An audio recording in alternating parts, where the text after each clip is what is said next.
Bueno, buenas tardes a todos. Bienvenidos una vez más a la celebración de los 50 años del Instituto.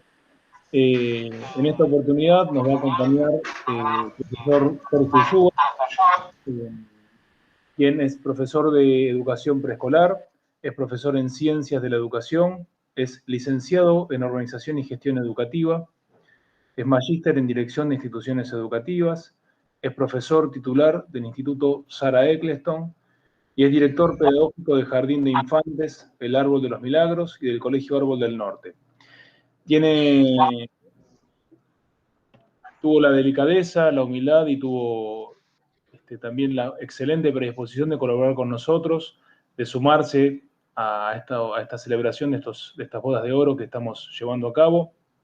El Instituto Superior Marista, como le hemos dicho en la anterior charla, ofrece 4 carreras: el profesorado a nivel inicial, el profesorado a nivel primario, ofrece el ciclo pedagógico para profesionales no docentes y la carrera de Ciencias Sagradas, además de un montón de cursos de formación docente y un postítulo en gestión de la enseñanza curricular.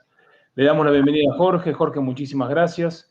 Te damos la palabra. Gracias por estar acompañándonos y por ser parte de nuestra historia, de nuestros 50 años. Bueno, muchas gracias a Lisma por la invitación, a Jerónimo, bueno, muy lindo reencontrarse con exalumnos, más allá que cuando uno los ve ya en esos lugares dice cuántos años han pasado y qué viejo estoy, pero bueno, es lindo encontrarlos desde ese lugar. Y bueno, nada, es siempre lindo reencontrarse con la gente, si bien hay gente que por ahí no es específica del nivel, es bueno para mí este intercambio con la gente del nivel inicial. Siempre la gente del nivel inicial es muy inquieta, siempre está buscando qué y dónde, y es febrero y es la virtualidad, y igual está. Así que siempre es un placer.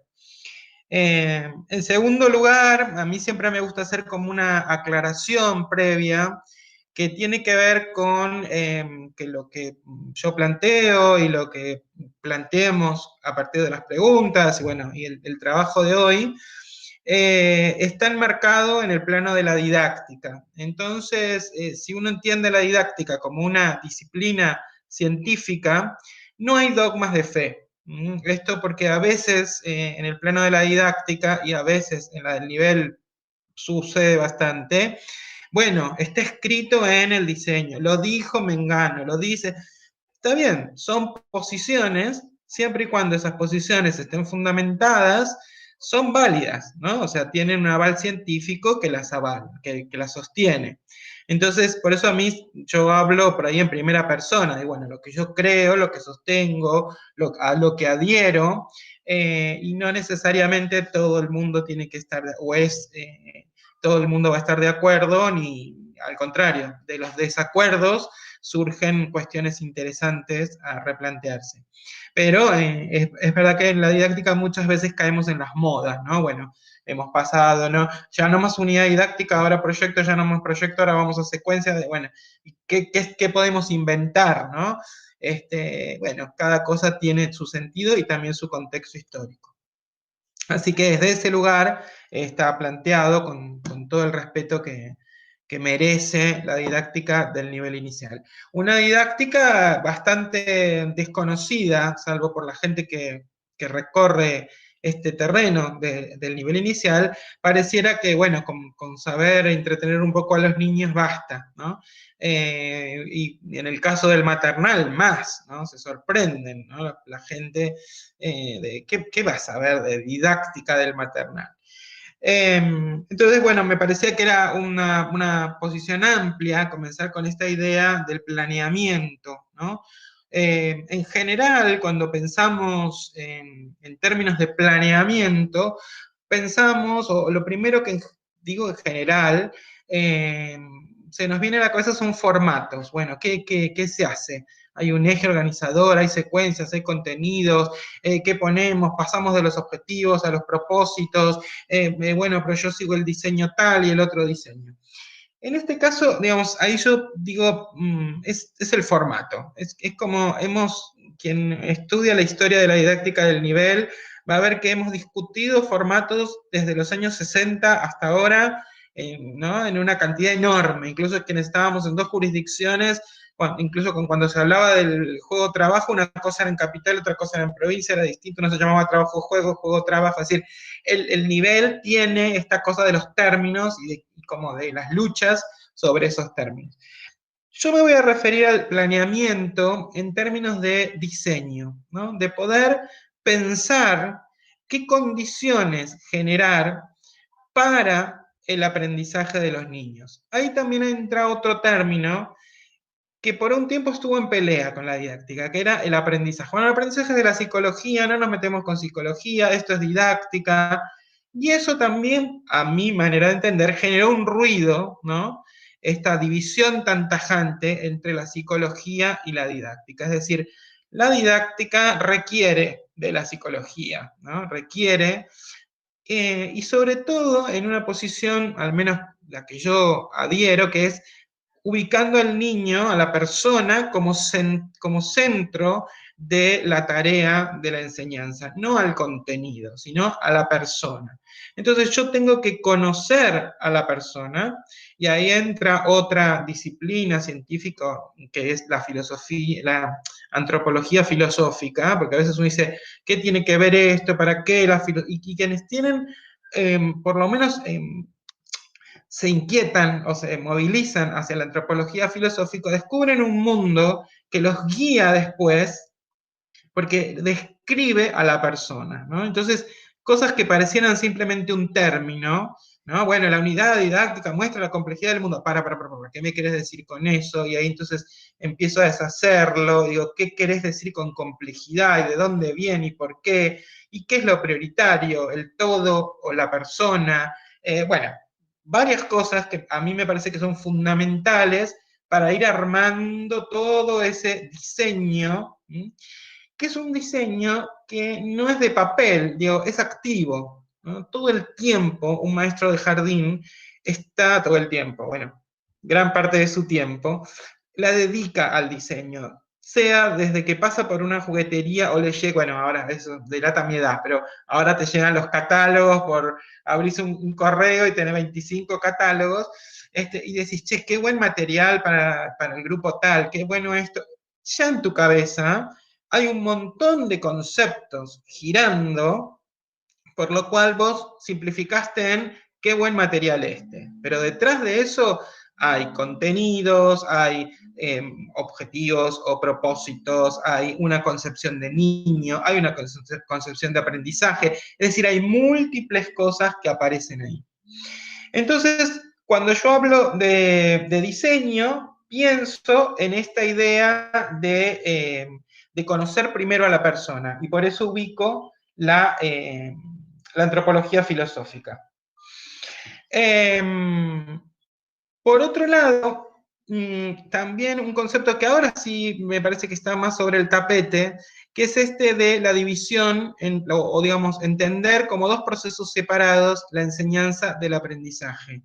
¿Qué pasa con esto? ¿Por qué lo resalto?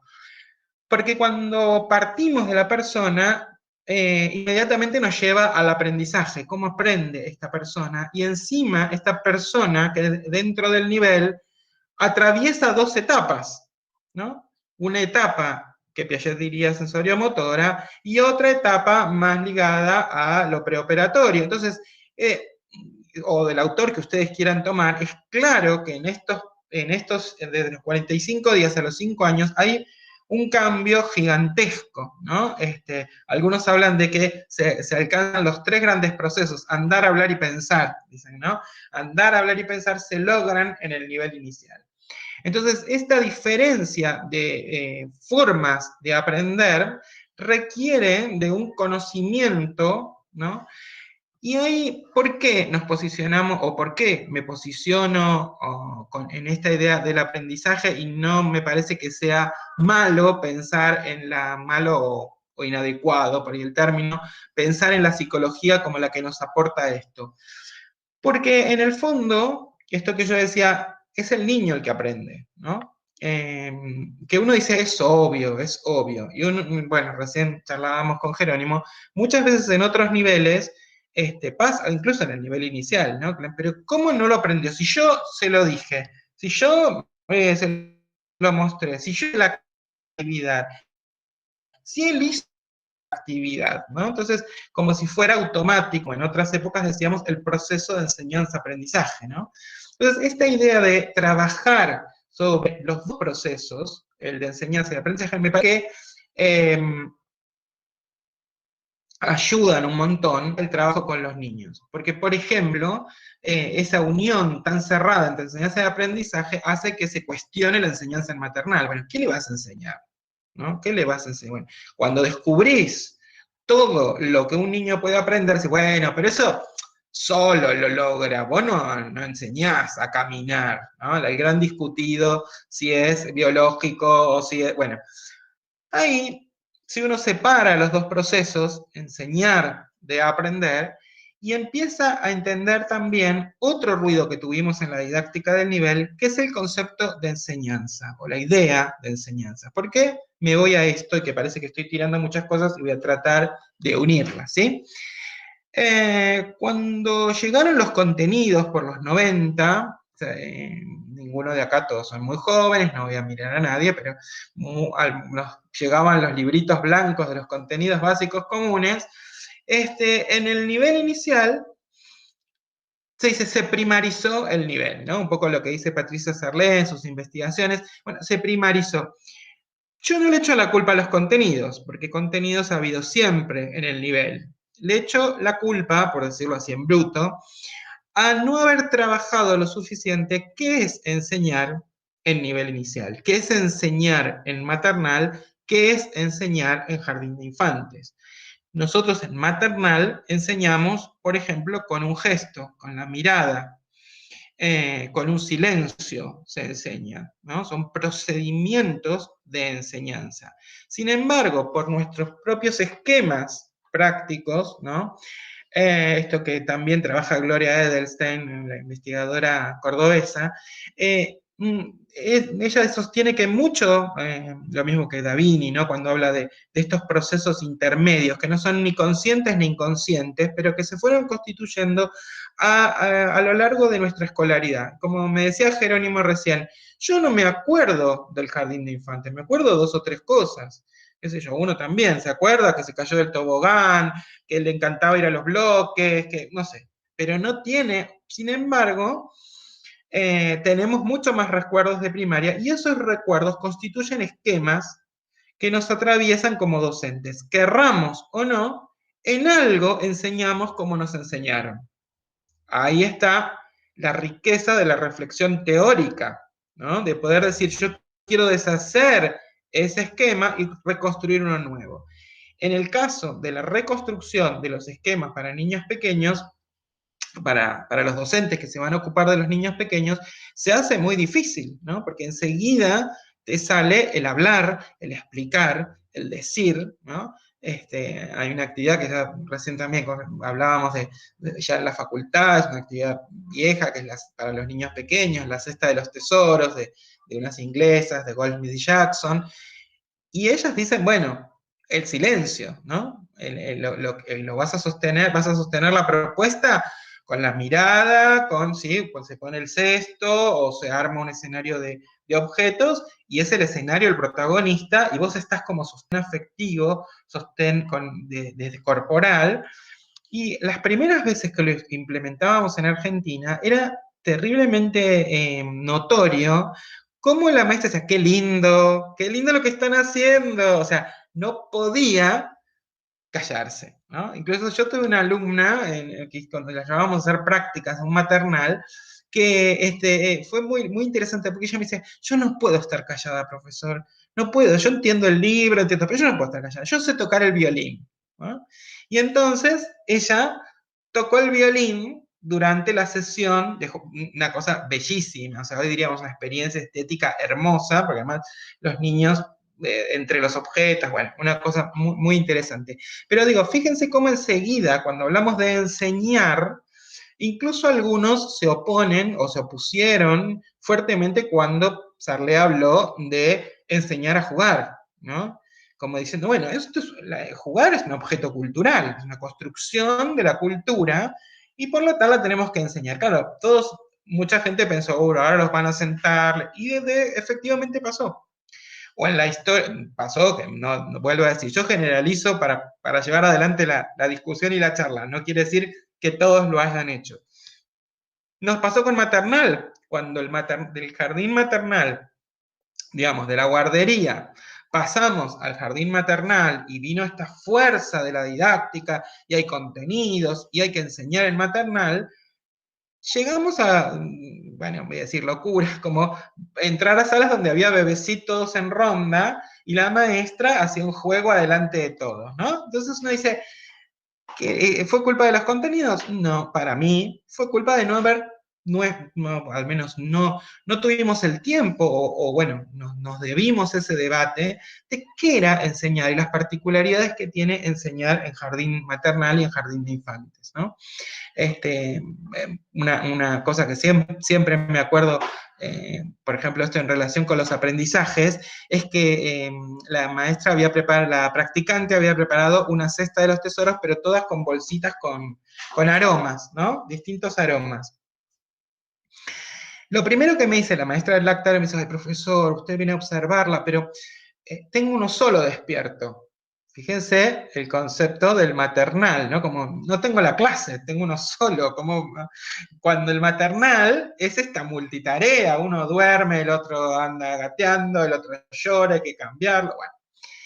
En segundo lugar, la practicante realiza con ese niño y el niño agarraba las bolsitas, las tiraba de acá para allá y la maestra me dice, yo era el profesor de práctica, me dice, vio profesor, parecemos una tienda naturista por el aroma que se sentía en el aula, ¿no? En la sala. ¿Qué pasa ahí? Cuando termina, la practicante me dice, bueno, a ver, ¿qué pasó? ¿Cómo te sentiste? ¿Cómo recoges las vivencias? Y me dice, no, profesor, todo mal, todo. ¿Pero por qué? Le digo, si la verdad la propuesta fue... No, dice, ninguno se lo llevó a la nariz. O sea, otra vez, ¿no? Era, si yo te preparo la actividad, además era de aromas, o sea, el niño se había imbuido de diversos aromas, pero ella quería, ¿no? Esta cosa, bueno, yo te di el ejercicio, ahora llévatelo a la nariz, si no, era un fracaso. Fíjense que en el fondo siempre estamos como esto de qué es enseñar y qué es aprender, ¿no? Enseñar, para mí, por un lado, aprender es mejorar, es desarrollar el alma en el sentido pleno, ¿no? Se desarrolla mi alma gracias a la cultura, ¿no? Y la cultura, entendida como todo eso que nos rodea, incluidos los otros. O sea, yo por eso, por ahí algunos me critican de personalista, pero yo pongo en el centro a la persona y digo, la persona no se desarrolla integralmente si no es en relación con algo superior, en relación con la realidad de los objetos, de la cultura y en relación con las demás personas, ¿no? Entonces, por eso por ahí no acuerdo cuando dividen desarrollo personal y social, conocimiento de la... Son categorías, ¿no? Pero detrás de esas categorías puede haber, no es que puede haber, hay, ¿no? Una ideología que depende, digamos, que tenemos que tener clara para poder elegirla. No digo que sea buena, digo, cada uno elige un posicionamiento. Yo estoy tomando a la persona y a partir de la persona, esta persona, ¿qué hace al aprender? Se mejora, ¿no? Por eso no cualquier objeto es bueno. No es solamente que no sea adecuado, que podría ser, bueno, no le voy a dar no sé, un cuchillo, un papel a un niño pequeño. Esto también lo trabajan muy bien sobre el concepto de pasaje paulatino del control. Está ligado a la cultura. Hay niños muy pequeños en el mundo que usan cuchillos porque su cultura tranquilamente le da esos cuchillos, hachas y cosas desde pequeños. Pero a lo que me refiero es que el aprendizaje no es, eso también, no es una mera adquisición de conocimientos, es la construcción interior, por eso la llamo del alma, o sea, profunda del niño, que hoy en día la neurociencia nos lo comprueba. tranquilamente, no es mi especialidad, pero todo lo que leemos de neurociencia demuestra cómo el orgánico se acomoda a algo más. Se daña una parte del cerebro y sin embargo otra, si el entorno trabaja sobre eso, toma esa capacidad, por ejemplo. Es decir, esto que nos decían los viejos profesores, la inteligencia no está en el cerebro, sino en el alma, a esto me refiero, ¿no? A esa capacidad que tenemos de aprender y de darnos cuenta que estamos aprendiendo. Entonces, en este sentido, el aprendizaje es de la libertad de la persona. Es la máxima, o una, para mí es la máxima, por eso debo ser docente, es la máxima, el máximo regalo que nos han dado, ¿no? Que nos ha dado el Creador para poder desarrollarnos y completar esto que Él nos regala. Entonces, desde ese lugar es una mejora. Entonces, ¿qué lugar ocupa la enseñanza? La enseñanza, ahí yo sigo mucho a Ignacio Pozo, es generar las condiciones. Es decir, yo no puedo actuar directamente sobre el alma, ¿no? Esto que también nos decía el padre Quiles, ¿no? Él decía, bueno, yo no puedo actuar de alma a alma, yo creo, pongo signos, ¿no? Como decía Titone, enseñar es poner en signos, insignare, yo transformo algo para que el otro pueda desde él, si quiere, lo pueda captar, lo haga suyo y lo transforme. Desde ese lugar, enseñar es generar condiciones. Si yo trabajo el concepto de enseñanza como generar condiciones, voy de a poquito, me parece a mí, desarmando esta idea de que enseñar es transmitir. Yo no le puedo transmitir, yo puedo armar condiciones. Es decir, puedo generar, ¿sí?, aquellos elementos, o puedo disponer de aquellos elementos que permitan que el otro se apropie de esto. Y eso en maternal es evidente. Es decir, por ejemplo, el crear escenarios para que el niño las propias investigaciones de Pickler, ¿no?, sobre el movimiento, en realidad pone todo el acento en la creación del escenario para que esa disposición del sujeto se desarrolle y reciba la ayuda del adulto, ¿no? En esa enseñanza, entonces, uno podría plantearse, bueno, yo tengo que generar condiciones, ¿no? ¿Qué es la enseñanza, entonces, de calidad? Algunos autores, Violante, Soto, el mismo Zabalza, ¿no?, tienen libros escritos sobre principios de calidad.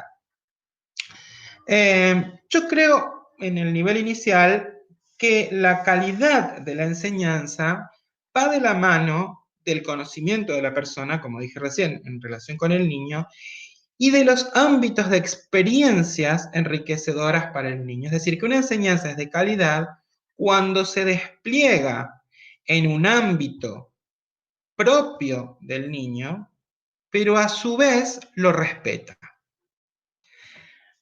Voy a tomar un ámbito de experiencia, que después les cuento la debacle que se armó con eso. Pero bueno, que es el ámbito de experiencia de juego, ¿no? El niño, sabemos que los niños juegan.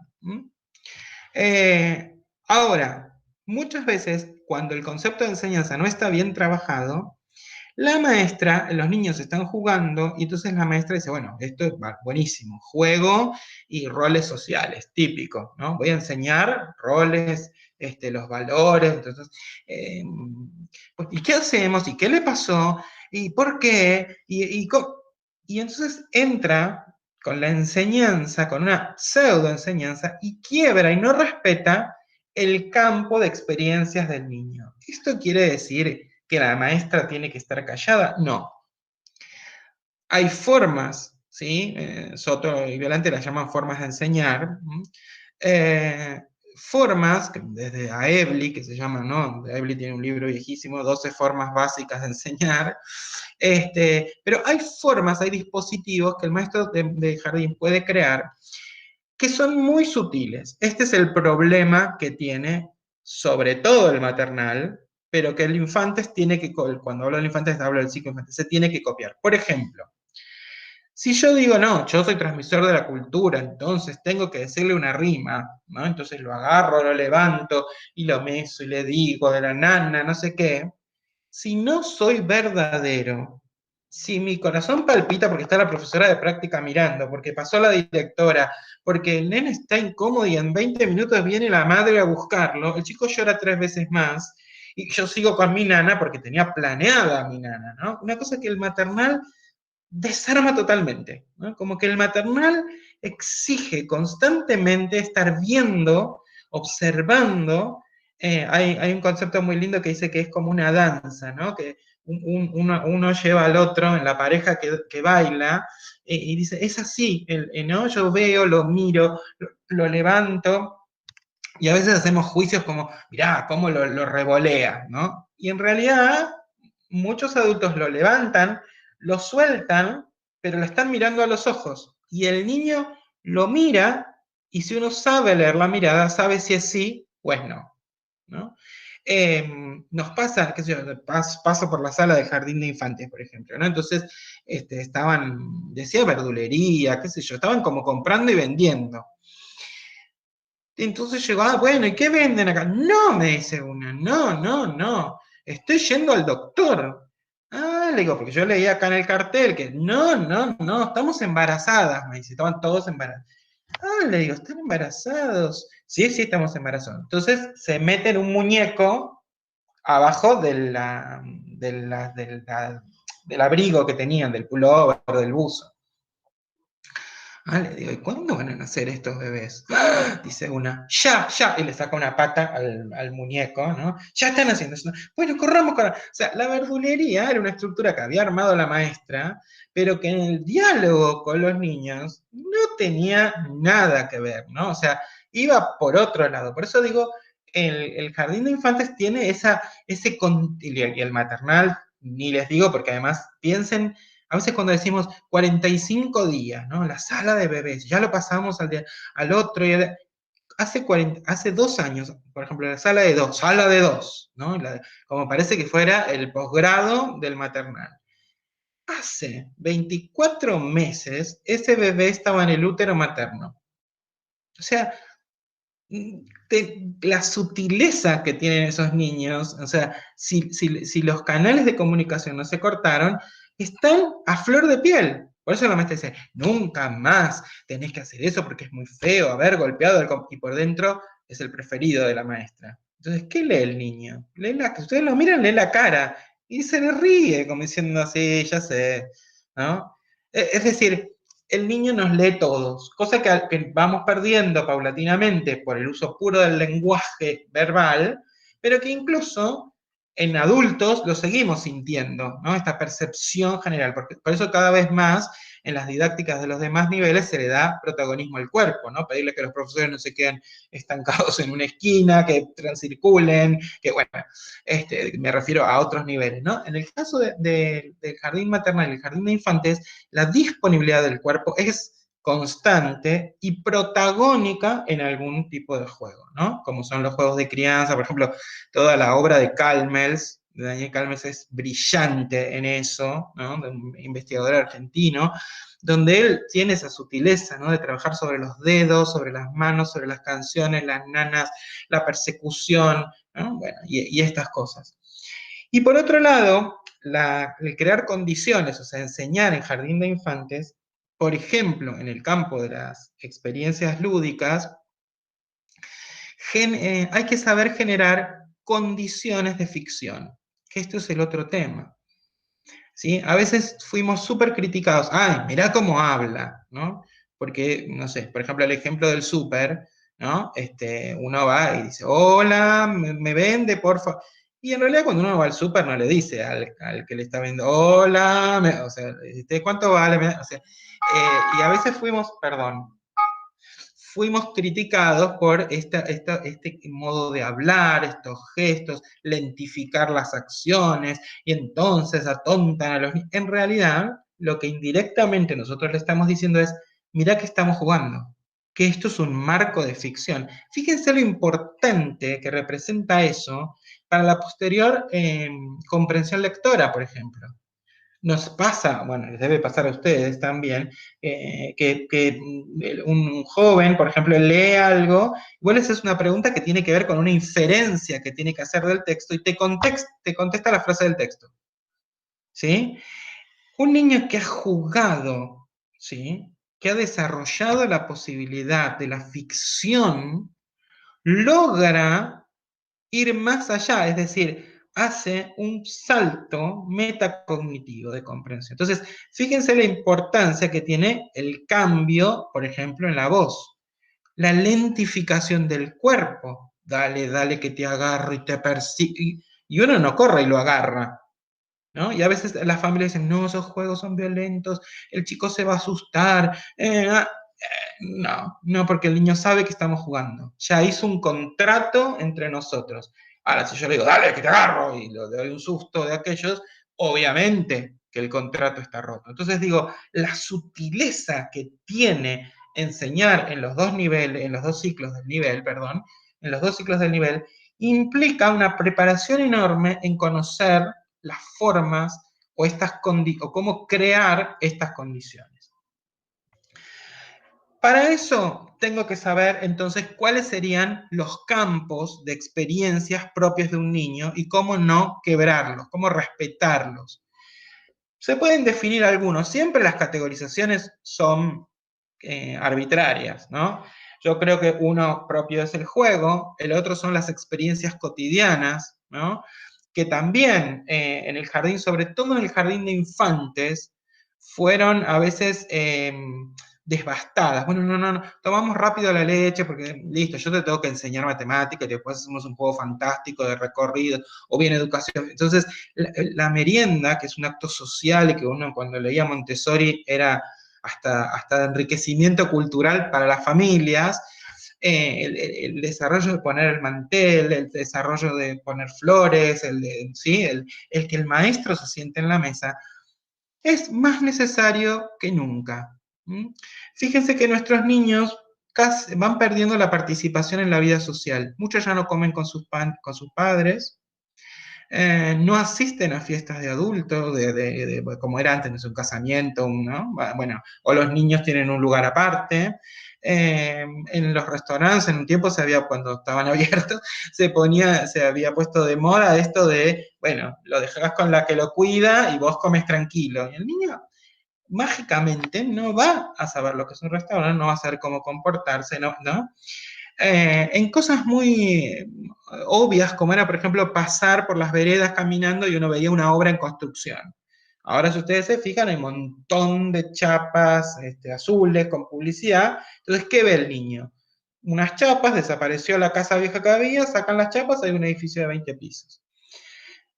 ¿De dónde aprende los procesos de construcción? Después quiero que en el juego de construcción no se revuelven los bloques. ¿Se entiende lo que quiero decir? Es decir, la vida cotidiana hoy en día es una parte fundamental de la escuela. Por ejemplo, en esta pandemia, el uso de los rociadores, ¿no? Bueno, entramos, nos tomamos la temperatura, y ya lo que era para los padres un problema, y el barbijo, y para el niño, cuando ve que sus maestros lo desarrollan con cotidianidad, firmeza y claridad, lo adquiere. No por una copia pasiva, porque eso también se tenía como no, bueno, el niño aprende de manera activa. Sí, pero también Ignacio Pozo a mí me gusta en ese sentido. Dice, los aprendizajes van desde el asociacionismo al constructivismo, del constructivismo al asociacionismo. Y hay que unir estas dos líneas y poder pensar en lo implícito y en lo explícito, ¿no? Yo siempre digo, los aprendizajes implícitos. ¿Cómo aprende el niño a compartir?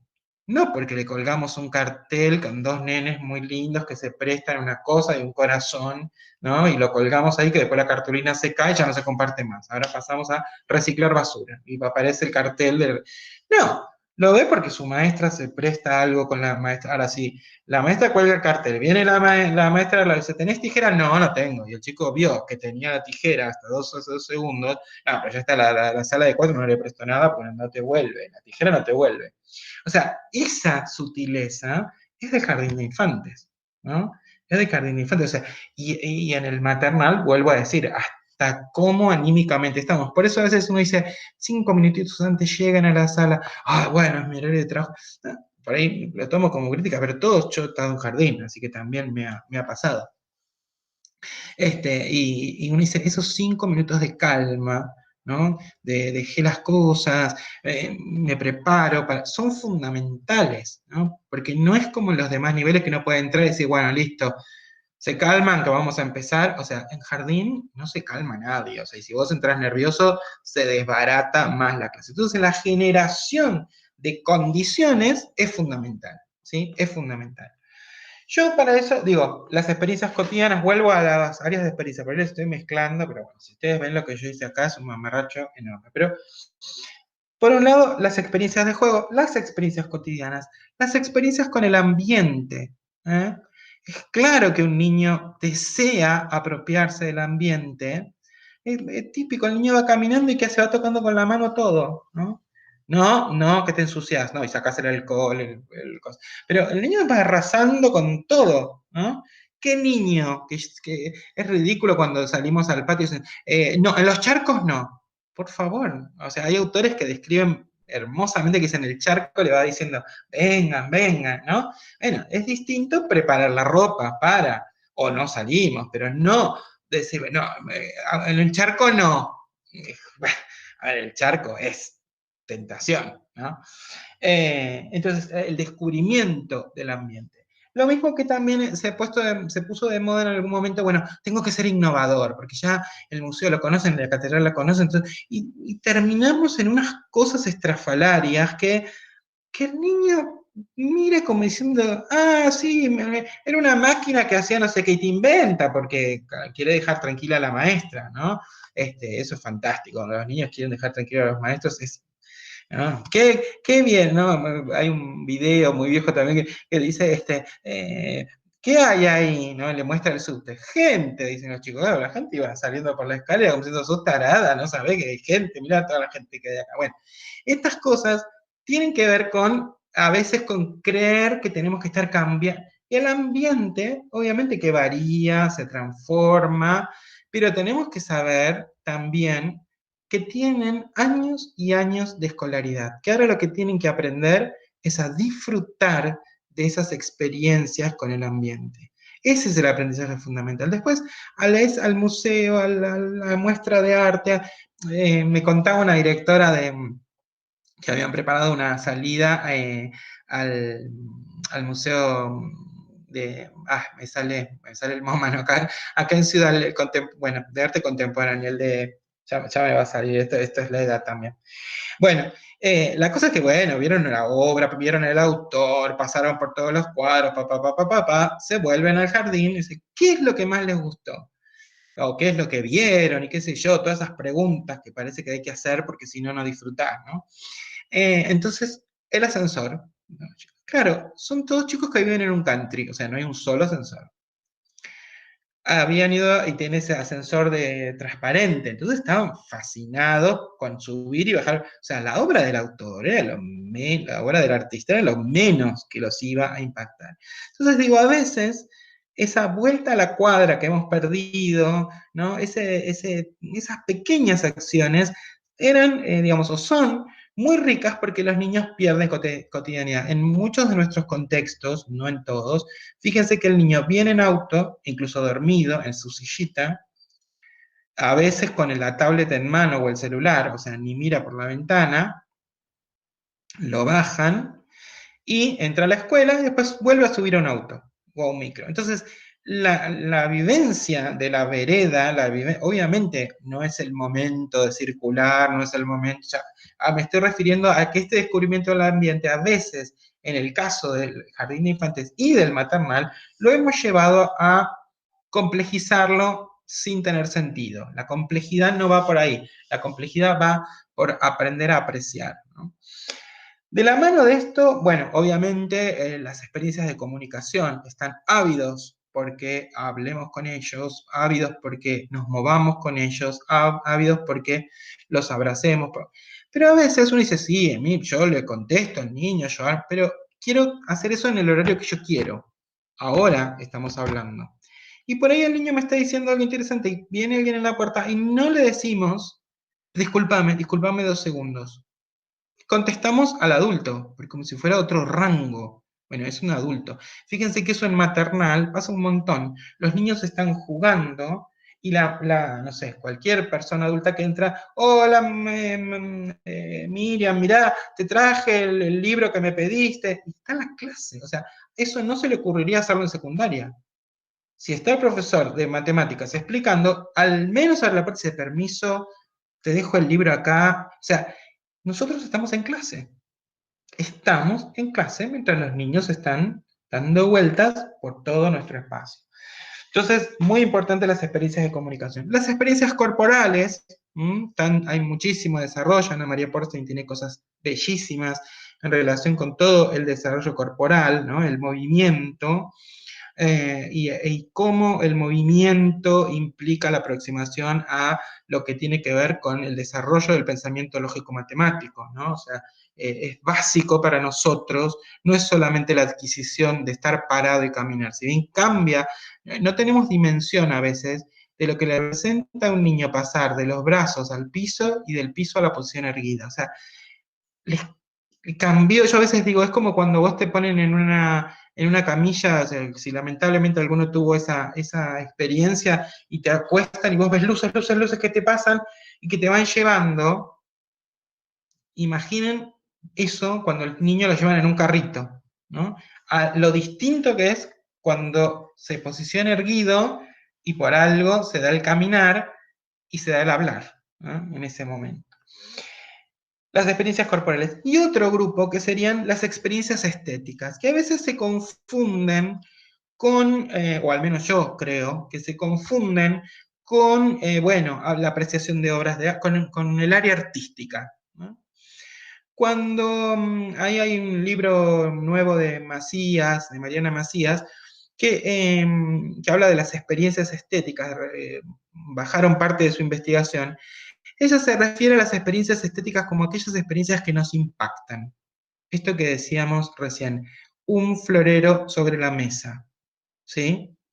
Unas bellas cortinas en la ventana, una obra de arte colgada, sin decir nada, ni señalar, ni mostrar, ni decir el autor, ni el... Es decir, cómo creo un ámbito que me impacte, ¿no? Me impacte de alguna manera.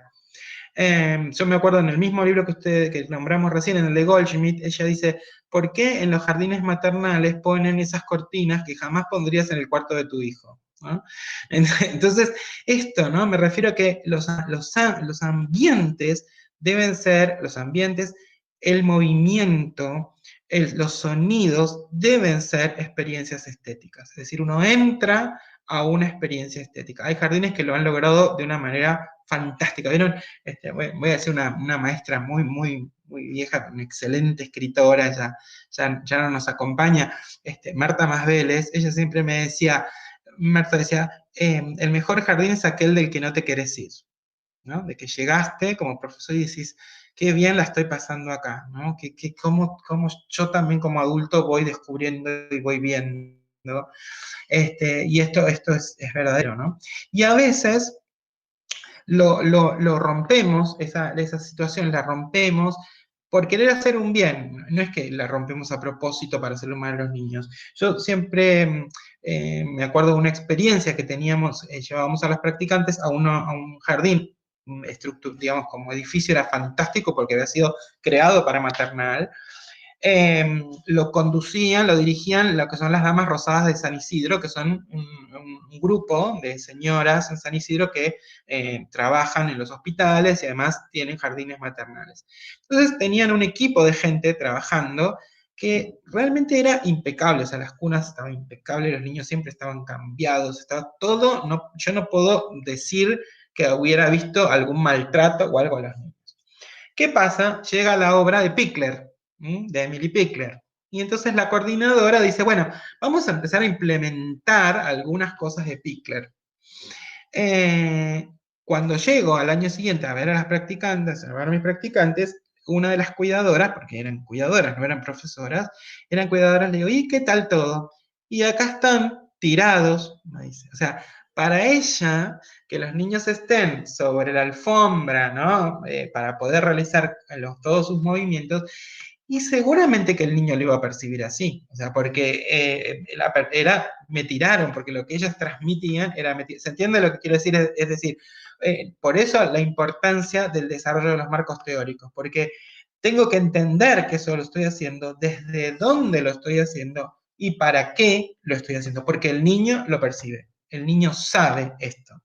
Entonces, y todavía no desarrolló oficio de alumno. Ya los de jardín de infantes sí crean oficio de alumno. Vieron que uno, a mí me hacen reír cuando dicen, espera un poquito que le hago este trabajito a la señorita, pobre, que porque es una practicante, como diciendo, dale, porque si no, pobrecita no aprueba, ¿no?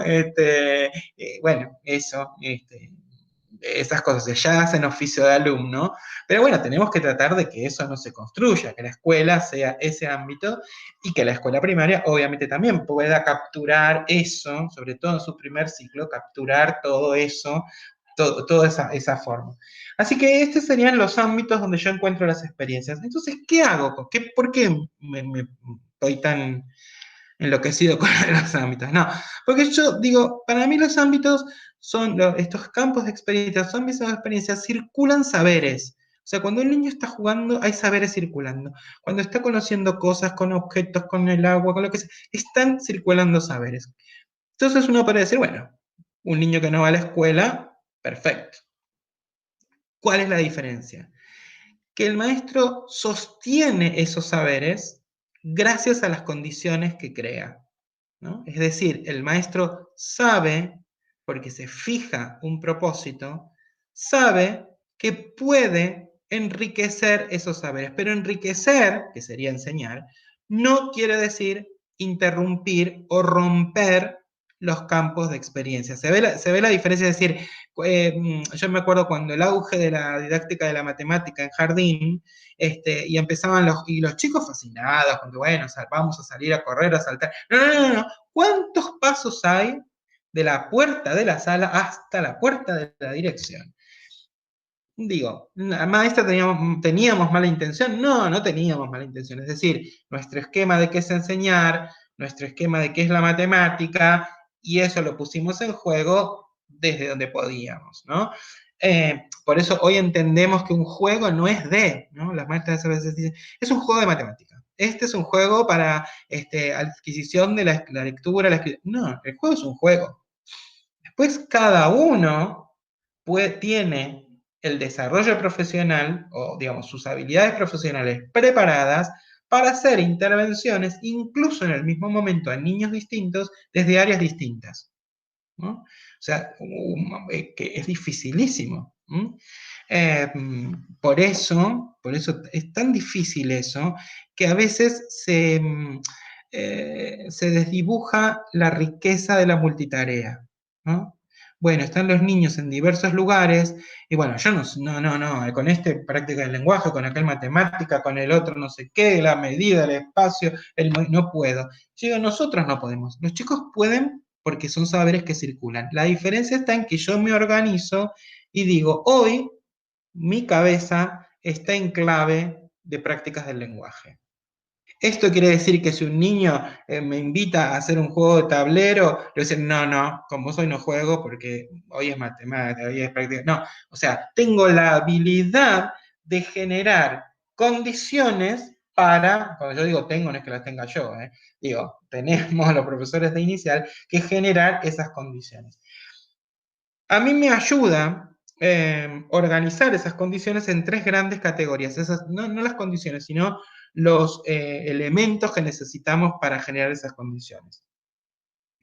Elementos ligados al ambiente, como dijimos recién, en maternal tienen gran peso. Elementos ligados a la palabra y elementos ligados a la acción.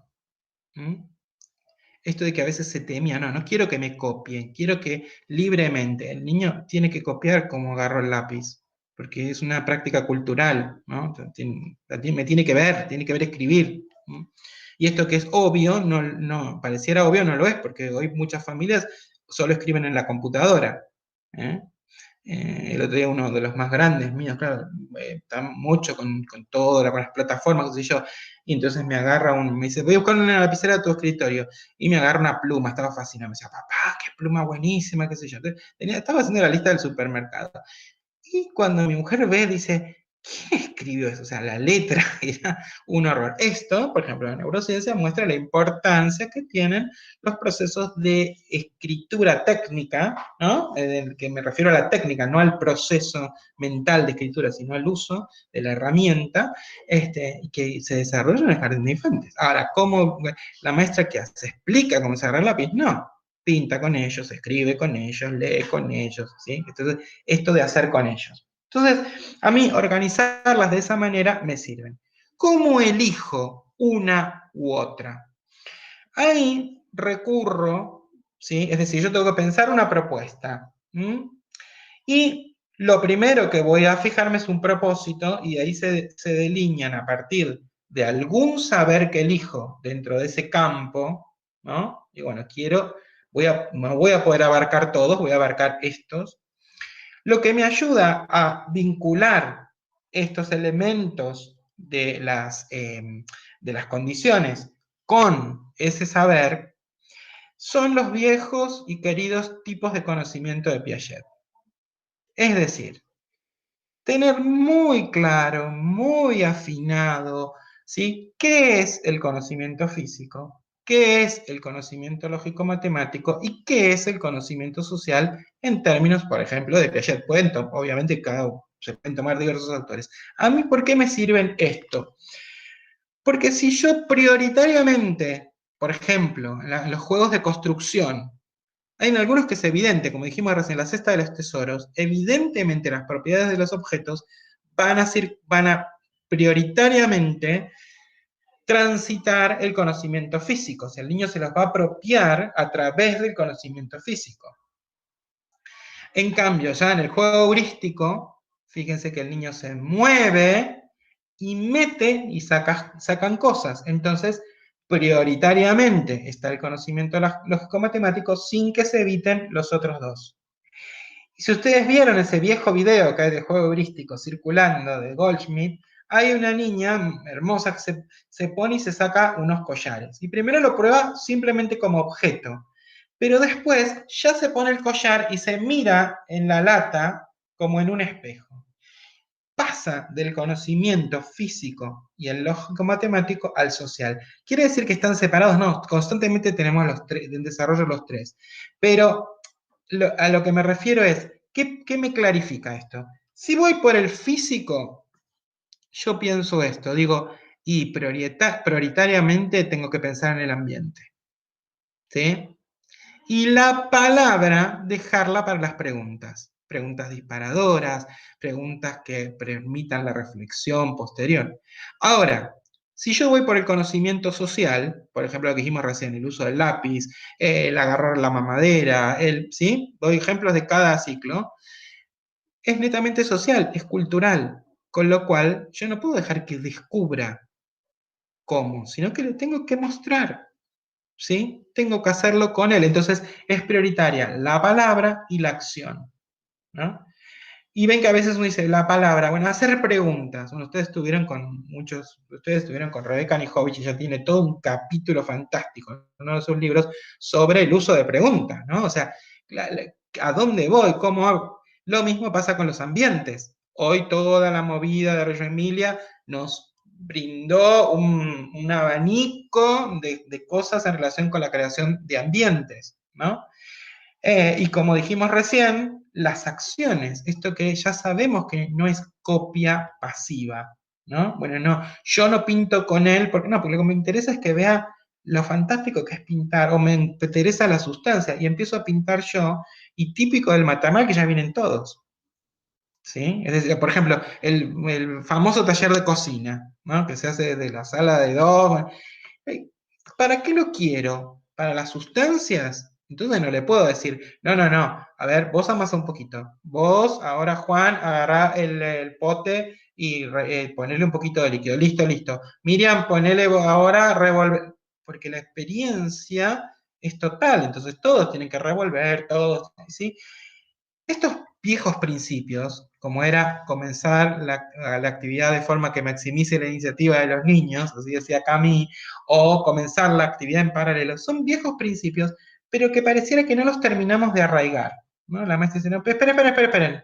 Primero le vamos a poner, fantástico si lo que querés enseñar es un portador como es la receta, pero estarías eligiendo mal los procedimientos si lo que querés hacer es que el niño descubra las propiedades de las sustancias, ¿sí? Entonces, a mí eso me viene perfecto. Después algunos dicen, bueno, pero entonces las áreas, ¿dónde quedan? Las áreas de los diseños también son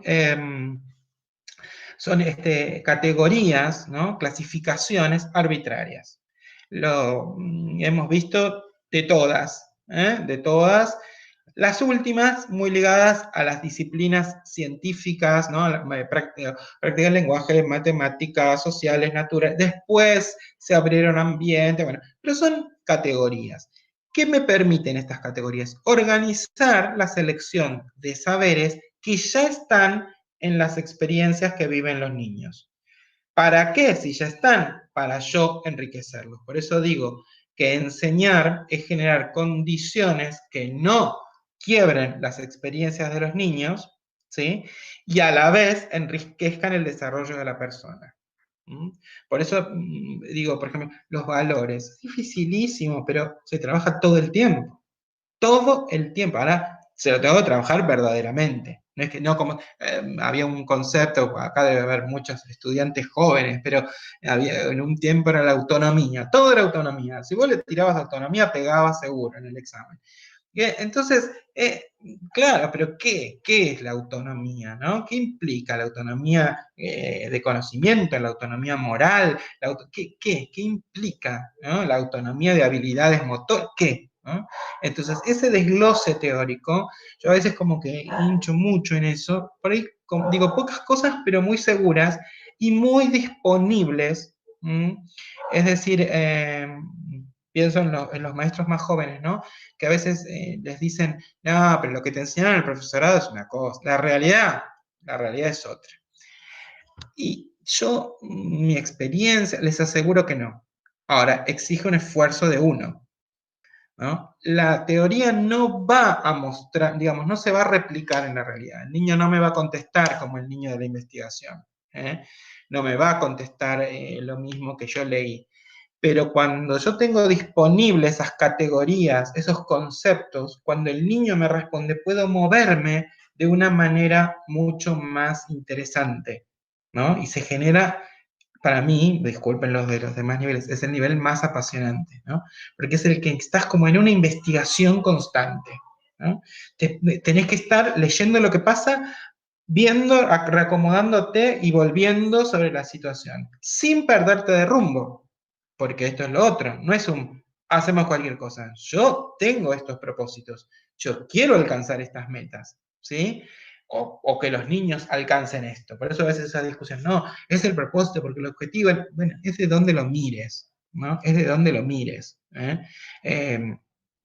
Sí, entonces desde donde yo lo miro, lo convierto en un propósito, entonces genero todas las condiciones, o si lo miro desde el niño, que también lo puedo mirar, porque para eso está la psicología, mostrándome todo lo que ese niño puede desarrollar, lo miro en términos de objetivos. A mí no me hace ruido, digamos, obviamente tiene que estar desarrollado todo ese otro marco.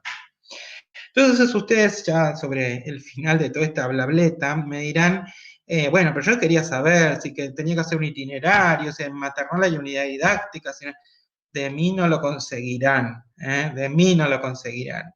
¿Por qué? Porque creo muchísimo en la autonomía de las instituciones. Digo, nadie conoce más a las comunidades que las propias instituciones. Los equipos docentes son los que conocen las instituciones. Entonces, ¿qué hacemos en la formación docente? Bueno, ayudamos a desarrollar habilidades de pensamiento que le permitan combinar todos esos marcos teóricos para luego poder convivir con un proyecto institucional. ¿Sí? Es decir, a veces me dicen, no, pero yo voy a ir a residencia y no sé qué es una unidad. Agarra una unidad, si en el colegio, primero tendremos que averiguar si en el jardín trabajan con unidad o con secuela. Agarrala y mejorala. porque ese es el formato que esa institución eligió. Mejorala y hay que ponerse a pensar por qué es adecuada o no. Obviamente para eso hay parámetros. Yo elijo estos. Ah, bueno, hay tiempo de juego, hay tiempo de cotidianas, hay tiempo de sí. Bueno, y a partir de eso, las intervenciones de las maestras están marcadas, ¿no? Eso también a veces te dicen, pero entonces hay que escribir todo, no se escribe nada. Depende, fíjense que para mí al día de hoy depende de la directora que conozca muy bien a su equipo, del director, por decir, porque dentro de tu equipo vos tenés gente que necesita repensar, reflexionar más sobre las estrategias. Hay gente que tiene que repensar más sobre los contenidos. Entonces, bueno, le puedes exigir por ahí un formato igual, o si se lo exigís igual, en la entrevista que tenés de devolución de la planificación, va a señalar, es un trabajo enorme, ¿sí? En estas condiciones en las que nos encontramos algunos, que son estas condiciones de la virtualidad, obviamente que todo este campo de experiencia se limita y es obvio que en los niños pequeños la pantalla ya están saturados por el teléfono, ya están saturados por la televisión, bueno, por todas esas cosas que utilizan. Con lo cual, es el nivel que más riesgo corre en relación de que necesita la proximidad con un adulto formado, preparado, para poder enriquecer esos saberes. O sea, un niño puede aprender en su casa, de hecho aprende en su casa montones de cosas, aprende en la plaza, aprende millones de lados. La diferencia que hace el nivel es que el adulto que lo acompaña le da esa vuelta que enriquece, pero no con más información, sino con una fina intervención, ¿no? Que a veces te dicen, no usen la palabra intervención, porque parece que rompiera con el campo. Si lo entiendo desde ese lugar, sí, puedo hablar de acompañar, puedo hablar de sostener, puedo hablar de enriquecer, pero me refiero a esa participación, ¿no? Que guía al aprendizaje en el sentido no directo, sino como dijimos recién, en el sentido de las condiciones. Bueno, yo tengo acá como, creo que, yo estoy hablando de planificación y si ustedes ven en mi cuadernito, es un mamarracho. A mí me encantan esos, casi el pizarrón, yo soy pizarrón, y me hacen reír porque antes no, pero ahora las estudiantes sacan fotos, entonces, no, espera, no borre, te dicen, no borre, no borre. Y después no sé, me dice, ¿pero ahí qué puso? Ah, ya no me acuerdo, porque iba haciendo mientras hablaba. Bueno, pero ¿por qué? Porque para mí lo más importante en la formación de los jóvenes profesores de iniciales poder activar el pensamiento de manera reflexiva con marcos teóricos, porque la sala no le va a dar tiempo. ¿Sí? Por más que yo escriba y ponga y haga, me parece fantástico, a su vez la escritura responde a distintos estilos cognitivos, ¿no? Más algorítmicos, más heurísticos, bueno. Entonces, a algunos les sirven los cuadros, otros les sirven las redes, otros les sirven los guiones conjeturales, tengo una compañera yo que escribe unos guiones fantásticos de las clases, y yo jamás podría, o sea, yo tengo que hacer flechas, rayas. Entonces, tiene que ver con cómo cada uno, ¿no?, desarrolla esa habilidad. Eso para mí es el gran descubrimiento y trabajo en el cual ensayamos dentro del profesorado. Y obviamente que luego la vida profesional, cuanto más fuerte sea tu pasión por la investigación, menos va a ser la deformación profesional. Es decir, esto que muchos tememos, decimos, ¿pero qué pasa? Esta alumna era brillante, la veo 5 años después, le llevo una practicante y me quiere matar. No, justamente cuanto más pasión se desarrolla por la investigación, ¿no? Decir, bueno, ¿cómo es esto? Que no quiere decir estar cambiando todo el tiempo, que esa es la otra, ¿no? Esto ya lo hice, no se puede hacer. Ahora, no, si se funciona, se hace y se mejora, ¿no? Pero no se cambia. Bueno, no los quiero enloquecer más, yo no sé por dónde quieren que, Jerónimo, si vamos a preguntas. Jorge, sí, yo te quiero agradecer muchísimo. Ahora vamos a dar la palabra a todos los que quieran hacer una pregunta. Se pueden animar, la pueden escribir y la voy a leer desde acá, desde la transmisión en YouTube. Yo quiero agradecerte enormemente por la claridad. Bueno, yo fui alumno de Jorge hace 16 años atrás y me Por eso volví a creíste que soy entusiasmar. claro. ¿Eh? Por eso creíste que soy claro, pero no, ya No, sé bueno, que me no. volví a entusiasmar como hace 16 años atrás con el nivel, digamos, porque genera mucho entusiasmo, digamos, ¿no? Cómo lo ves y cómo lo decís, cómo lo presentás. La verdad que está buenísimo. Sí, yo tuve experiencia, porque en ese momento en la facultad nos hacían tener la experiencia a nivel inicial, y es un poco como vos decís, digamos, ¿no? La centralidad del niño, también concebirlo en esa concepción antropológica, es sumamente interesante, y también el lugar desde lo cotidiano, ¿no? Que también me parece que esto que decían, no entra un profe u otro adulto a la clase de matemática sin pedir permiso, y sí lo hace en el nivel, digamos, ¿no? Y también me pega de cerca porque tengo chicas chiquitas que están en el nivel, con lo cual también lo observo mucho más y fue también como reencontrarme en eso. Y me acuerdo mucho esto del piso, ¿no? De volver al piso, de volver a sentarse a jugar, inventar, y a lo mejor un estuche puede ser un avión y es todo en el juego, es todo es libre y es válido. Así que, nada, muchísimas gracias Por favor. el espacio.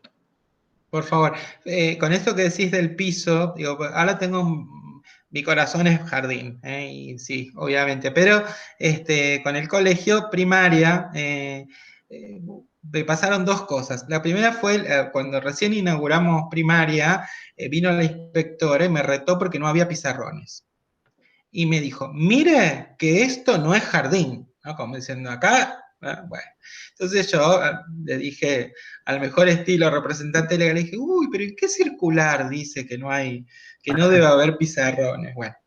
Y la segunda es que ahora con esto de la pandemia y el metro 50 y qué sé yo, se nos ocurrió con una de las vicedirectoras de primaria, sobre todo para los más pequeños, para los del primer ciclo, bueno, dejarles sillas y almohadones. Entonces, algunos se sientan en la silla, otros se sientan en los almohadones y usan la silla como escritorio, y les hicimos unos bolsilleros para que metan ahí sus cosas, bueno. Y obviamente fue muy interesante la visión de los adultos. No, no, pero es primaria, ¿cómo van a sacar los bancos? Lo sacaron por la pandemia, pero espero que los bancos vuelvan. Y los maestros me decían, no vuelven, no los hacemos entrar más, dicen, porque están encantados. Pareciera que por un año de diferencia entre los 5 y los 6, ya el piso deja de ser un espacio para ser explorado, ¿no? Bueno, esas cosas, me parece que ese contagio está buenísimo, ¿no? Así como el contagio de la claridad que tiene primaria para los contenidos, ¿no? Es impresionante, ¿saben? A tal momento tiene que estar viendo tal cosa. Bien. Bueno, mientras vamos a ir haciendo una selección de preguntas, creo que Patricia Torres tenía una pregunta para hacerte. Bueno, a pesar de mi disfonía, necesito preguntarte, primero agradecerte, pues es un placer escucharte, desde todo punto de vista, te lo digo, un placer. No, por favor. Compartir la pasión por el nivel, sobre todo en maternal, que es tan desconocido para muchos y tan importante, lo que le decimos siempre a nuestros alumnos, ¿no? Desde ahí nace la persona, o sea, nada menos ni nada más que eso. Te quería preguntar si vos o qué opinión tenés acerca de los directivos que seleccionan las docentes para maternal, si las seleccionan con estas habilidades para generar esas condiciones para que el niño aprenda, ¿no? Con estas características particulares que tiene que tener un docente de maternal, que en general ponen a las más jovencitas, que bueno, sí tienen un estado físico mejor que nosotros, pero no sé si es lo mejor para la sala. No creo que tenga que ver la edad, pero sí esto de si los directivos están atentos a las competencias o habilidades que tiene que tener un docente para sala de 45 días, de un año o de 2 años. Sí, yo creo que, mira, lo primero es, también cito a Camille Debrié, que ella decía, para cualquier innovación se necesita una maestra con mucha experiencia, o sea que las maestras más experimentadas, no maduras, experimentadas, los maestros más experimentados, siempre están, porque ella decía, están mucho más tranquilos en otras cosas, entonces hacen el foco en aquello que quieren innovar, transformar, enriquecer. En el caso de, para mí, hoy yo pienso que la rotación del personal es muy buena. ¿Por qué? Porque cuando volvés al maternal, cuando estás en el maternal, te cuestionás un montón de cosas que haces en infantes y te das cuenta que no tienen sentido, ¿no? Y el mismo que te interpela y el mismo que se te posiciona y dice no, es el niño pequeño. Entonces, digamos, el niño se pone a llorar y se pone a llorar y no, que yo siempre las cargo a mis estudiantes y les digo, si el niño quiere hacerse caca, se va a hacer caca, por más que vos en la planificación hayas puesto en el organigrama, de tal hora cambiado. Entonces, esto, ¿no? Y lo mismo, bueno, le contaba recién a Jerónimo, ¿no? A veces llevamos los profesores de secundaria a jardín, porque se quejan, ¿no? No, pero no me escuchan, y encima ella quería salir del aula y se peleó con la otra, y me traen las cosas para corregir, y cuando van al jardín dicen, ¿cómo hace la maestra? Que uno está llorando, el otro se pelea, el otro está escribiendo, ella le hace la pregunta adecuada, es decir, esta simultaneidad, ¿no? que se describe como característica. Entonces, a veces el rotar ayuda. El rotar ayuda. Para mí requiere maestros inquietos, pero no físicamente, tal cual como vos decías, sino inquietos cognitivamente, porque es el gran desafío del maternal, ¿no? Son personas que les gusta investigar, porque hay algo ahí todavía que no está develado, ¿no? Piensan que hasta tiene que aprender a leer el llanto, ¿no? Tiene que aprender a leer los movimientos, no tiene que desesperarse, es decir, tiene que tener una calma, una tranquilidad, que a veces la dan los años. No quiere decir que sea parámetro, ¿eh? Hay maestras de muchos años que las tenés que frenar, pero me parece que es una selección clave, muy, muy importante, y cada vez más me convence, y no lo sé hacer, te digo, no lo sé hacer, que es que tenemos que apuntar a la selección por el marco antropológico. Porque cuando se tiene una concepción común de niño, común del mundo, permite generar equipo. Entonces, el equipo funciona porque se apoya, se sostiene, porque tiene una meta común, porque tiene una mirada común, que no quiere decir ni siquiera, digo, que compartan la misma religión, ¿no? No me refiero a eso, ya sabemos que hay gente que es religiosa y no, pero no sé, no practica, qué sé yo. Pero digo, sí me refiero a una misma manera de ver la vida. Al tener eso, toman conciencia de lo que significa un bebé, ¿no? De lo que significa un niño pequeño, porque incluso el de jardín llega a su casa, el de infante llega a su casa y dice, la maestra no me dio bolilla, la maestra no sé qué, sí, que puede ser verdad o no, ¿no? O sea, ya sabemos cómo es, pero digo, el bebé no puede, o sea, pasa de brazos a brazos, ¿no? A veces, digamos, no se puede ni salir corriendo, ¿sí? No puede abrir la puerta del aula e irse, entonces amerita una ética, un desarrollo ético y responsable tan elevado, que es un gran desafío. Entonces, que todos pasen por ese desafío, está bueno. Obviamente quien tiene más condiciones para una cosa que para otra, pero hoy en día yo pienso mucho más en tener una antropología de base común, ¿no? Por lo menos discutirlo. A veces los equipos dicen, esto, ¿qué tiene que ver? Yo tengo que resolver la fiesta de no sé qué, las tarjetas de no sé cuánto, tengo 42 videollamadas, pero dedicarle el tiempo al desarrollo de una antropología de base común, de que por lo menos podamos transmitirles cuál es la antropología que sostiene nuestro proyecto institucional, es clave. Porque en la diversidad que se encuentra, ahora es totalmente personal lo que te voy a decir, el ataque constante a determinadas concepciones o cosmologías o formas de ver el mundo es tan sutil, ¿no? Y a veces lo leemos tan alegremente, llegó esto y bueno, cuidado, ¿no? Hay que leer siempre entre líneas. No sé si te contesté, te embarullé, Patricia.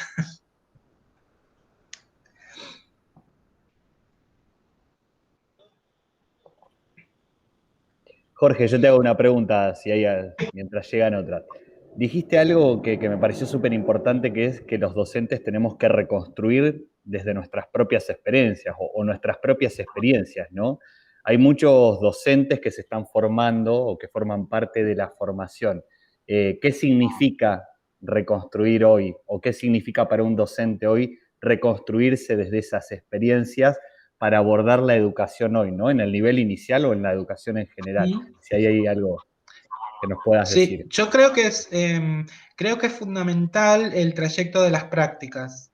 Rever y hacerles entender, digamos, que ellas puedan vivenciar las prácticas, no, por más que digamos que hemos cambiado en muchas cosas, sigue muchas veces siendo una lógica aplicacionista. Bueno, anda al jardín que yo te quiero ver si ya estás lista, ¿no? Como si te voy a dar el pasaporte para que sigas adelante. Eso marca una huella enorme, incluso hasta en la carpeta didáctica, ¿no? Es decir, en vez de ser la carpeta tu cuaderno de investigación, se convierte en que el pasaporte esté correcto, la directora me lo firme y yo lo pueda seguir adelante con las propuestas. Y esto para mí nace, yo no lo he investigado, te lo estoy diciendo de las lecturas que he hecho. Por eso yo citaba a Gloria Edelstein. Ella le pone mucho énfasis a la reconstrucción a través de diarios, no tanto si, digamos, el éxito o fracaso, entre comillas, que podría al revés, porque si es tan exitosa, ¿para qué? ¿No? ¿Para qué no aprendió nada? Ahí la zona de desarrollo no nos está funcionando, ¿no? Pero ella pone mucho el acento en esta reconstrucción a partir de memorias que podamos hacer, por ejemplo, de nuestros esquemas lúdicos, ¿no? ¿A qué jugábamos? ¿Cómo jugábamos? ¿Qué juegos me gustaban? Pero que no quede en una terapia grupal, sino, bueno, ¿puedo ver eso cuando hago una crónica o cuando mi compañero tomó registro de mi práctica y entonces qué detalles aparecen y cómo los ajustaría para que la propuesta sea de calidad, ¿no? Pero esa reflexión, el peligro, por decirte de alguna manera, que tiene es que quede como en una terapia de grupo. Ahí no, es un uso didáctico, ¿no? Bueno, reconstruimos esta clase, vemos otra clase, o sea, a veces la vemos para ver el error y no para decir, bueno, hasta acá llegó, que es distinto, pensarla, la maestra se equivocó, a pensarlo en, no sé por qué lo hizo. Tal vez tenía otro contenido, tal vez tenía otro propósito. Ella conoce a los niños. O sea, eso, por ejemplo, hubo una época con practicantes que eran como que iban a devastar a las maestras, ¿no? Hay algo, ¿no? Y bueno, y quien la desarmaba más parecía el más crítico, el más reflexivo. Yo hoy entiendo que es hasta acá puedo ver esto y puedo dilucidar que algunas cosas sé. A mí me encanta cuando, por ejemplo, ponen, tal vez si los niños tal cosa, ella lo hizo por esto. Tal vez, y abren como varias posibilidades, como que no es que no se juegan, no tienen la soberbia de decir, lo hizo mal, sino pueden reflexionar y decir, y ahí meten también, bueno, tal vez yo lo estoy viendo así porque tal cosa, ¿no?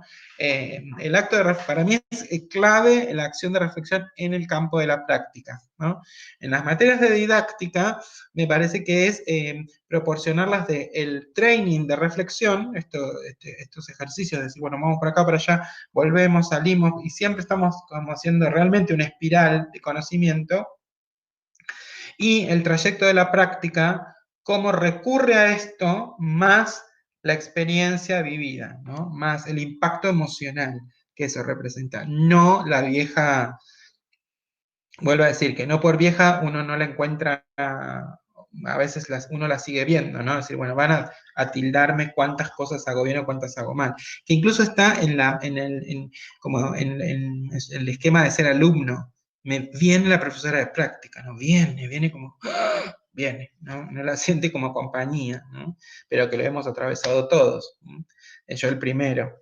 Yo no había preparado nada para mi residencia en un día que me iba muy bien, entonces me hice el vivo, obviamente, no sé, 19 años, me hice el vivo y dije, bueno, no, ya está, ya la tengo. Aparece la profesora de práctica, entonces le digo, tenía una sala de 5, vamos a visitar primaria, y me lo llevé a primaria. Digo, eso, bueno, no, porque ahí todavía persistía esa idea, una excelente profesora de práctica, no estoy diciendo, pero tenía ese esquema de vengo a ver cuán bien te está yendo y cuán mal no. Bien, no sé si te contesté, ¿no? Pero bueno, pasa por ese lado. Sí, yo recomiendo muchos ahora de Edelstein, tiene muchos libros sobre eso, porque me parece muy interesante cómo lo aborda. Bueno, tenemos muchísimas palabras de agradecimiento, muchísimas expresiones también por tu gentileza, digamos, y por la claridad conceptual, pero no tenemos preguntas. Bueno, qué maravilla. Ah, Pato, vos tenés preguntas, buenísimo. Bárbaro. ¿Puedo otra? Sí. Bueno, no da el tiempo en la charla, pero ¿qué opinas de esto de las familias en el maternal? Que hay para mí mucha diferencia con infantes, ¿no? En general los jardines tratan de dejar las familias de la puerta para afuera. Y yo soy una defensora que en el maternal la familia tiene que entrar. Bueno, ¿qué Sí. opinás vos de esto? Mira, yo hoy en día, hace muchos años yo decía, era la época de que salía Chiquititas por primera vez, que eran todas huérfanas. Entonces yo decía, "Ay, yo tengo que trabajar en una cosa así, en un colegio así, yo no, padres no quiero ver". Bueno, todos hemos atravesado eso, hasta que uno comprende que al trabajar la confianza de la familia, tiene ganado el 50% del proceso. Por ejemplo, el periodo de inicio exitoso en otros momentos era el que más rápido se sacaba a las familias. Hoy es totalmente al revés. Y yo a veces lo pongo incluso en lo más material que hay. Por ejemplo, yo les digo, si vos la dejás afuera a la familia y escucha un llanto, hoy en día ya sabemos que le mandan el celular en la mochila para grabarte, o sea, hasta las cosas más truculentas, ¿no? Y las fantasías que uno se genera como padre son reales, que uno, digamos, que es diferente a cuando está dentro de la escuela y ve, bueno, le tiró del pelo, ¿qué hace la maestra? Se cayó, ¿cómo lo curan? ¿No? ¿Qué hacen?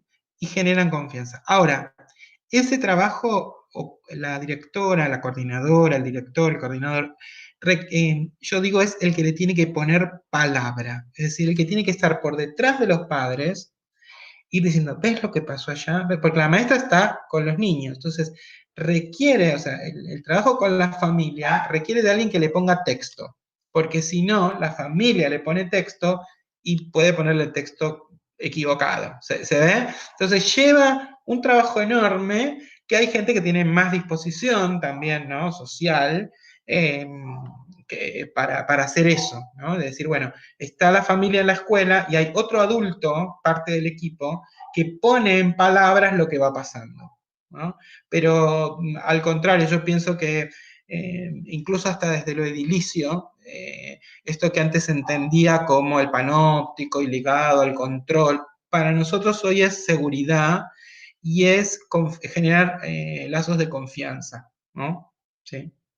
Desde ese lugar. Pero hay experiencias muy lindas, donde los adultos entran, los cambian y bueno, y van haciendo como un pasaje lento de la jornada. Obviamente que tiene que ver también con la comunidad, si es una comunidad que tiene que salir corriendo, no es lo mismo y también los entiendo, ¿no? O sea, pero se juega mucho en periodo de inicio. Yo cada vez creo más que los periodos de inicios no nos deben apresurar, y al contrario, nos deben generar confianza.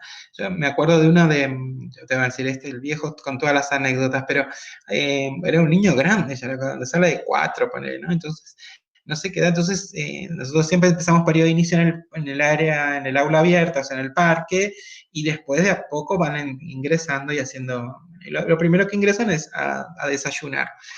Y en general, al entrar al desayunar ya los padres se fueron, ¿no? Ya se fueron digamos, quedan muy... Bueno, y esta vez quedó un señor que era muy grande. Entonces imagínense un señor grande, corporalmente, en una sala de jardín de infantes, en una sillita chiquitita. Bueno, llegó el día, les digo que llegó junio, y el señor ya confió.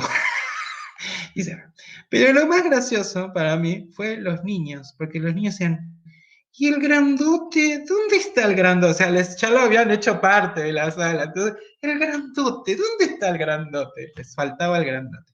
Pero digo, hoy mucho más, que el jardín se vea, porque es tanto lo que nos crean como supuestos, por ejemplo, los medios de comunicación, ¿no?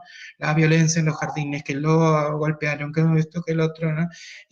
Las interpretaciones que se hacen en las casas. Entonces, para mí es mucho mejor, obviamente, que sea con confianza, que sea tranquilo y que el padre diga, listo, ya me voy, no pasa nada que estén los padres. De hecho, los jardines que están dentro de las empresas, los padres pueden ir en distintos momentos. Y esto por ahí en los profesorados también, de apuntar nosotros como formadores a que nuestras alumnas puedan aprender a trabajar con los papás también. Exactamente. Miedo, ¿no? Entonces, saber aprender, acompañar, ayudarlos en esa crianza del bebé también, muchas veces, Sí. desde el saber. Ser buenas comunicadoras, sí, sin caer en el viejo rol psicologicista que a veces teníamos, ¿no? Pero sí ser buenas comunicadoras, estar en contacto, que es parte de tal cual. Por eso es tan importante los equipos para mí hoy en día, porque no todos tenemos como una disposición natural, no es natural, pero hay quien es más sociable, yo soy de los no, entonces yo trato de formar siempre equipo con alguien que haga vínculo con los padres. Ahora en la dirección general también hay una directora general para la parte de familias y la otra parte es mía, es de trabajo con maestros. Y nos reímos, yo están los padres en la puerta, salgo corriendo. Pero bueno, nada, digo, también por eso hoy no podemos pensar el maestro solo, hoy tenés que pensar el equipo, el equipo. Bien, tenemos acá dos preguntas. Dale. ¿Qué opina de las familias en este contexto de virtualidad de maternal? Y si tenés algún consejo para continuar el acompañamiento de esas familias virtualmente. Bien, la verdad que, bueno, lo primero es la diversidad de contextos. O sea, no es lo mismo el que tiene la posibilidad de hacer trabajo en casa que el que no, que digamos, el que tiene 8 chicos grandes y uno más chiquito que está en el maternal, el que tiene varios seguidores. Es muy diverso lo que pasa. Lo que sí, y al menos nosotros intentamos hacer es redoblar los procesos de comunicación. ¿Cómo? Bueno, desde el WhatsApp, que obviamente se cierra a determinada hora, hasta pequeños videitos cortos de qué pasa si en casa, puntitos suspensivos. ¿Qué pasa si en casa? Entonces, son como pequeños tips, ¿no? Obviamente no en términos tan didácticos, sino en términos hacia la familia, ¿no? Que lo puedan entender. Y sí, tenemos que estar, porque también un punto, ahora lo doy vuelta, un punto que nos está pasando es que al revés, que muchas familias no comprenden que los maestros, que los docentes, también vivimos la pandemia. Es decir, quedaron como que, bueno, los maestros quedaron en la escuela, cerraron la escuela, los dejaron ahí un año, los veíamos por una pantalla, no les pasó nada, ni a ellos, ni a su familia, ni nada, y ahora volvieron de nuevo, ¿no? Entonces, a veces hay chispazos en esa comunicación, o, ¿no? Que vos decís, ¿por qué le pregunté? Bueno, están enojadísimos, piensen que nosotros somos los únicos que escuchamos, todo lo demás es un botón que te dice, ya, vuelva a marcar, la línea está ocupada, llame a no sé qué, reclamen por mail, es decir, los pocos espacios que les quedan de escucha son el psicólogo, los maestros, y creo que se te acaba. Y con suerte el médico que te escuche. Pero en ese sentido creo que hay que redoblar la apuesta con las familias, pero obviamente conocer el contexto de la familia, porque no, sin hacer discriminación de nada, digo, vos sabés en quién podés expresarte de tal manera, con quién es mejor ser algo más puntual y claro, en quién es más, y no tiene que ver con clase social, hoy en día yo apuesto mucho más a la imagen que al texto. Hoy salió una nota en el colegio y yo decía, sí, pero por favor divídanla en párrafos, porque era una cosa, era muy, muy bien armada, y digo, y acompáñenla con un videíto corto de alguien exponiendo cara y explicando, ¿no? Sí, y vuelvo a decir, y también el doble sentido, los equipos directivos, obviamente, de buena manera comunicar que también nuestros equipos docentes atravesaron esto, ¿no? Y lo atraviesan, ¿no? Porque mi sensación, y he sido el plano de la sensación, es que cuando leo algunas respuestas, o leo algunos comentarios, o veo algunos pedidos de los mails, del WhatsApp, ¿no? Es como, bueno, dale, a vos no te pasó nada. Entonces, cuando puedo, en la comunicación con padres, vuelvo a insistir en esto de todos atravesamos esto, todos estamos todavía atravesando esto. Entonces, a ver si podemos como vincularnos de un modo más amoroso, más amable. Ahora, esa amorosidad, vuelvo a decir, depende del contexto, depende de que conozcas las familias. Bien, bárbaro. Y después tenemos, dicen, a ver, En el nivel inicial, específicamente en salas de 5, cada vez encontramos a familias que se preocupan por sus hijos para que aprendan a leer y escribir. ¿Qué opinas de esto? Bien, ahí hay que trabajar mucho qué es leer. Yo les digo, cuando me dicen, pero no, digo, nosotros enseñamos a leer y escribir desde 45 días, y ahí frenamos, ¿no? Entonces hay que desglosar y explicar qué es ese proceso, y lo agradecen mucho. Yo por eso antes de la pandemia, pero bueno, hay que repensarlo en ámbito de pandemia, para mí la reunión de padres tiene que ser algo casi como un teórico. O sea, la parte de que el padre hable, digo, eso se reserva al ámbito de la entrevista, porque me va a hablar de su hijo, y los demás padres no sé si quieren escuchar lo de su hijo. Entonces, eso lo reservamos a la entrevista. Y en la reunión de prensa, ¿por qué? Porque tiene un doble propósito. El primero es, le explico y le muestro, ¿no? Cómo es, por ejemplo, el proceso de adquisición de lectura y escritura. Y a su vez, el docente gana en posicionamiento profesional. Es decir, wow, mirá lo que sabe un maestro de jardín, ¿no? Chao, mirá cómo, ¿no? Y genera una cosa que por eso a veces después, digo, a veces las maestras dicen, ahora me pidió entrevista y vino a preguntarme 20.000 cosas. Del colegio no tenía ninguna queja. Y digo, bueno, buenísimo, o sea, tiene como un referente pedagógico que antes lo tenía solo el pediatra. Los que, ¿se acuerdan que antes? El pediatra me dijo que lo acueste. Pará. Ahora está en el jardín, no está hospitalizado, ni está o sea, está en el jardín, los que sabemos de jardín somos.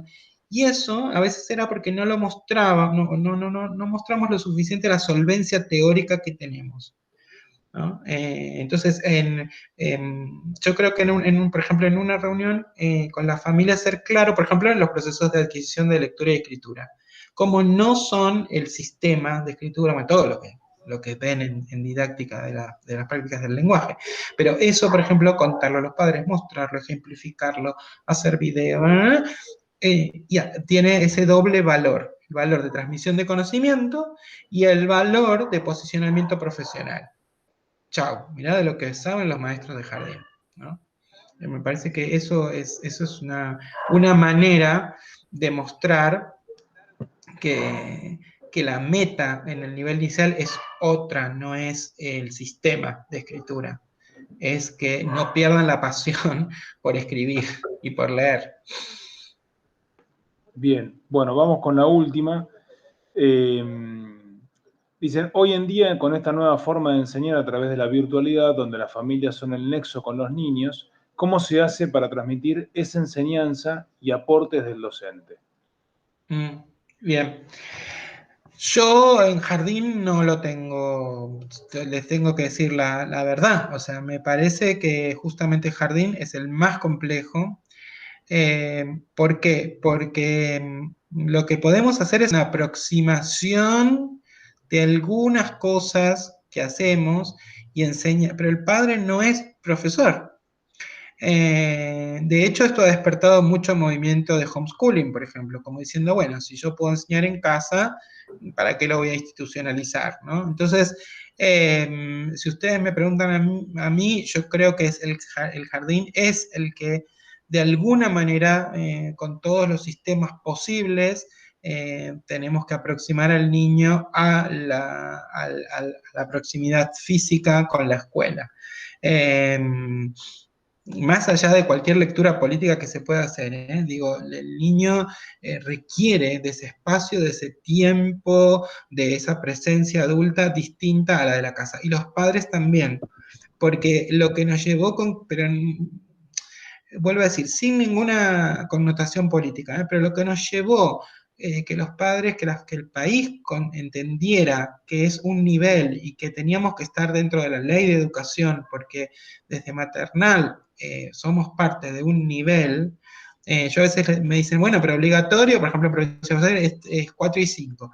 Bueno, la universidad tampoco es obligatoria, sin embargo, tiene que ser de calidad, ¿sí? La eligen por motus propio, ¿sí? Es decir, bueno, en este caso eligen los padres, y a partir de que eligen los padres, tiene que ser de calidad.